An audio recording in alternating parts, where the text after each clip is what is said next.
ابو بکر کی محبت باقاعدہ درسن پڑھاتے تھے، کما یعلمون السورۃ من القرآن، جس طرح قرآن مجید کی صورتیں بچوں کو پڑھاتے تھے، اسی طرح ابو بکر و عمر کی محبت بھی سلف صالحین اپنے بچوں کو پڑھایا کرتے تھے۔ سبحان اللہ۔ رسول اللہ صلی اللہ علیہ وسلم ہمارے لیے اسوہ ہے، نبی کی حیثیت سے، رسول کی حیثیت سے۔ اصحاب رسول اللہ ہمارے لیے اسوہ ہے، نمونہ ہے، مقتدی کی حیثیت سے، امتی کی حیثیت سے۔ اسی لیے اللہ رب العالمین نے جب ہم قرآن پڑھتے ہیں، قرآن پڑھنا اور سمجھنا جب ہم شروع کرتے ہیں تو اللہ رب العالمین ہمارے لیے ایمان کے ایگزامپل بیان کرتے ہیں۔ وَإِذَا قِيلَ لَهُمْ آمِنُوا كَمَا آمَنَ النَّاسِ، جب ان سے یہ کہا جاتا ہے اسی طرح ایمان لے آؤ جس طرح یہ لوگ ایمان لے آئے ہیں۔ آمن الناس سے مراد تمام مفسرین کا اجماع ہے، حضرات صحابہ کرام رضوان اللہ علیہم اجمعین۔ اب ان کے ایمان کیسے تھے؟ سب سے بڑی مصیبت آئی ہے امت پر، سب سے بڑی آزمائش آئی ہے امت پر، امت مضطرب ہو چکی ہے، امت پریشان ہو چکی ہے۔ وہ کس ایمان کے معیار پر فائز تھے؟ خطبہ دیتے ہیں ابو بکر رضی اللہ تعالی عنہ اور ان کو سہارا دیتی ہے اللہ کی توحید۔ مصیبت کی اس گھڑی میں صدیق اکبر رضی اللہ تعالی عنہ امت کو سہارا دیتے ہیں اور سہارا دیتے ہوئے خطبہ دیتے ہیں، اور خطبہ ارشاد فرماتے ہوئے کیا فرماتے ہیں؟ الا انه من كان يعبد محمدا فان محمدا قد مات۔ کیا آج کوئی صدیق اکبر کے جشن، ان کے یوم وفات منانے والے کیا ابو بکر کی اس عقیدہ کو قبول کرتا ہے؟ ابو بکر کا عقیدہ کیا ہے؟ من كان يعبد محمدا فإن محمدا قد مات۔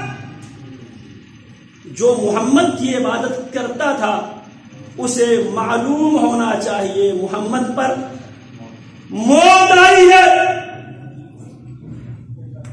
مسلمانوں کی ایک بہت بڑی آبادی ابو بکر رضی اللہ عنہ کے اس عقیدے کو ایکسپٹ کرنے کے لیے تیار،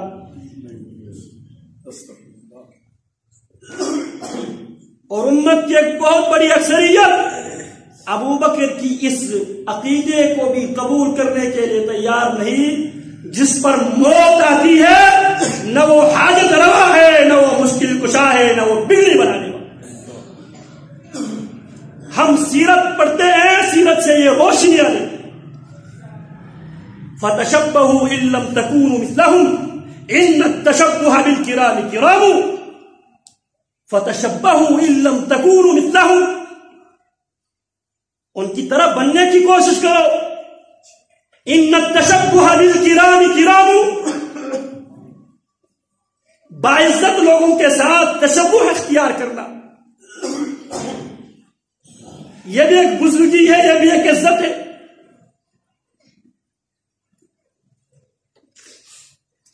ہم جب سیرت صدیق اکبر پڑھتے ہیں تو ہم عقیدہ صدیق اکبر بھی پڑھتے ہیں۔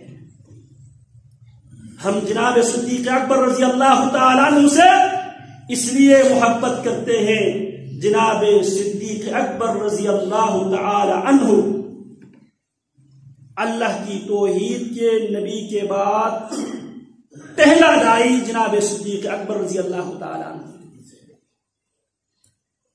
صدیق اکبر کی سیرت سننے والوں، کیا صدیق اکبر کی سیرت کی اس پہلو پر بھی توجہ دینے کے لیے تیار ہو؟ صدیق اکبر اپنے جتنے بھی قریبی دوست احباب تھے ان کو پکڑ پکڑ کر دین اسلام کی طرف لے کر آئے۔ عثمان بن عفان کو پکڑ کر لے آئے، سعد بن ابی وقاص کو پکڑ کر لے آئے، عثمان بن مظعون کو پکڑ کر لے آئے، عبد الرحمن بن عوف کو پکڑ کر لے آئے۔ کیا ہم صدیق اکبر کی سیرت سے روشنی لیتے ہوئے کیا آج صدیق اکبر کی یوم وفات کے موقع پہ کیا یہ عزم کرنے کے لیے تیار ہے کہ ہم اپنے دوستوں کو صدیق کی سیرت پر عمل کرتے ہوئے مسجد سے جوڑیں گے، عقیدہ توحید سے جوڑیں گے، رسول اللہ کی رسالت سے جوڑیں گے؟ یہ ہے صدیق اکبر کی سیرت بیان کرنے کا غرض و غایت۔ صدیق جب مسلمان ہوئے